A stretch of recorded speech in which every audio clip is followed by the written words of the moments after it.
All right, so we just watched one of the many, many remixes of Old Town Road.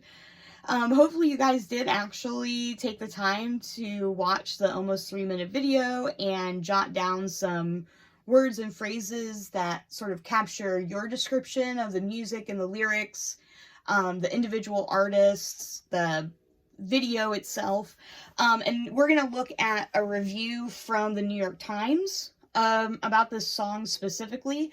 I'm going to read it through twice, and the first time I read it, I just want you to kind of think about how your description compares to the words and the phrases that the reviewer uses. Do you have similar observations? Did you use any words that were similar? How maybe was yours different, right? So let's kind of look at the review as a whole first. As of now, there is no American award, not the Grammy, not the Pulitzer, not the Oscar, or the Tony, that could adequately reward the miracle that is the never-ending rollout of Old Town Road.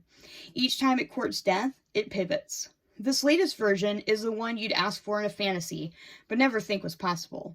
Billy Ray Cyrus is here, crooning. Then there's Young Thug, less nonsensical than usual, game to be in on the joke.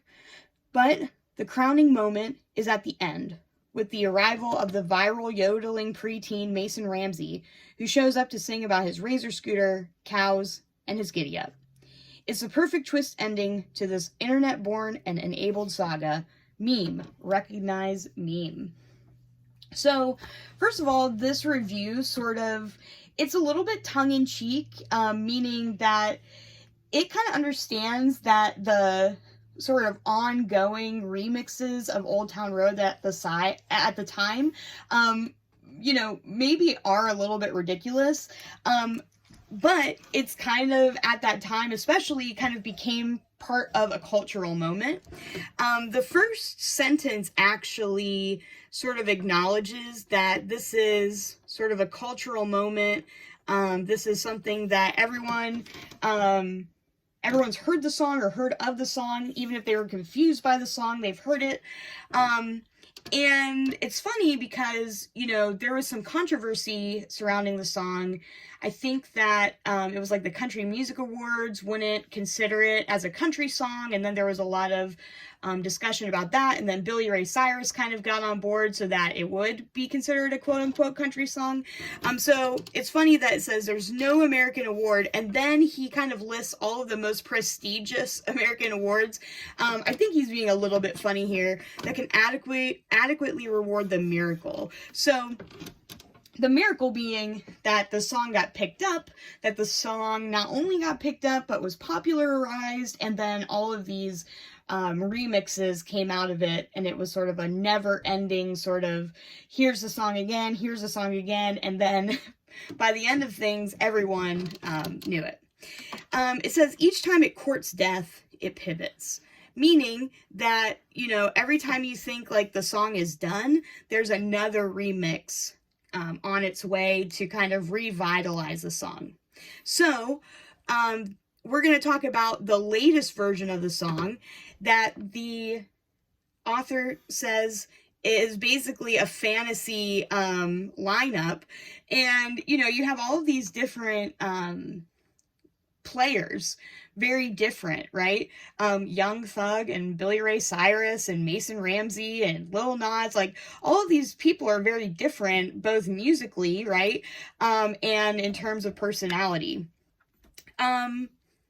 Something that we probably want to note is that there is some assumption about the audience. So the audience would be people who read the Times Magazine, and if they're reading this column specifically, they're interested in like pop music. They're probably pretty familiar with music as a whole. And most adults who are reading this would know who Billy Ray Cyrus was. There wouldn't need to be sort of an explanation that this is a guy that did Achy Breaky Heart, and this is the guy who is the father of Miley Cyrus. So there's just like a brief mention of him, right? On the other hand, like, I don't really know, you guys are going to be surprised by this, I don't really know who Young Thug is, but what I do get from this little sentence is that his lyrics are sometimes nonsensical, but he's like down for being part of this sort of internet sensation, this joke of let's do another remix, let's do another remix. And then we have the crowning moment at the end. Like, why is it the crowning moment? Well, probably because we have another sort of internet sensation showing up on the scene, yodeling preteen Mason Ramsey, and then his lines are really cute. We have his lines about the razor scooter and his giddy up and all of this. And this last line, it's the perfect twist ending to the internet-born and enabled saga. Meme, recognize meme, right? Which I really kind of like that last line. I think it is just funny.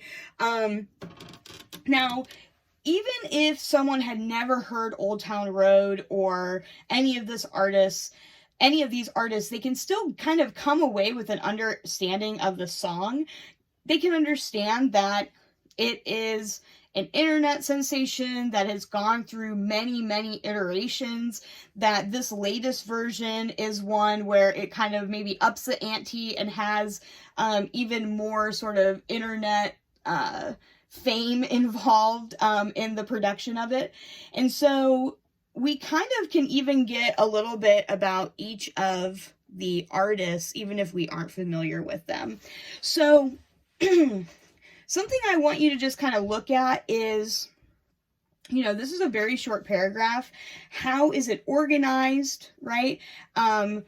This one is basically organized like, you guys know of this song. It's part of this cultural movement. Let's talk about this version of the song and the artists who are involved. And then kind of end with this idea of this song is a product of internet culture and meme culture. And that's kind of what makes it fun. And I just want you to kind of think about, like, what else do you notice or admire about this short review? Like, what are some lessons that you think you could have for your own writing? And then we're going to actually practice that in a little bit.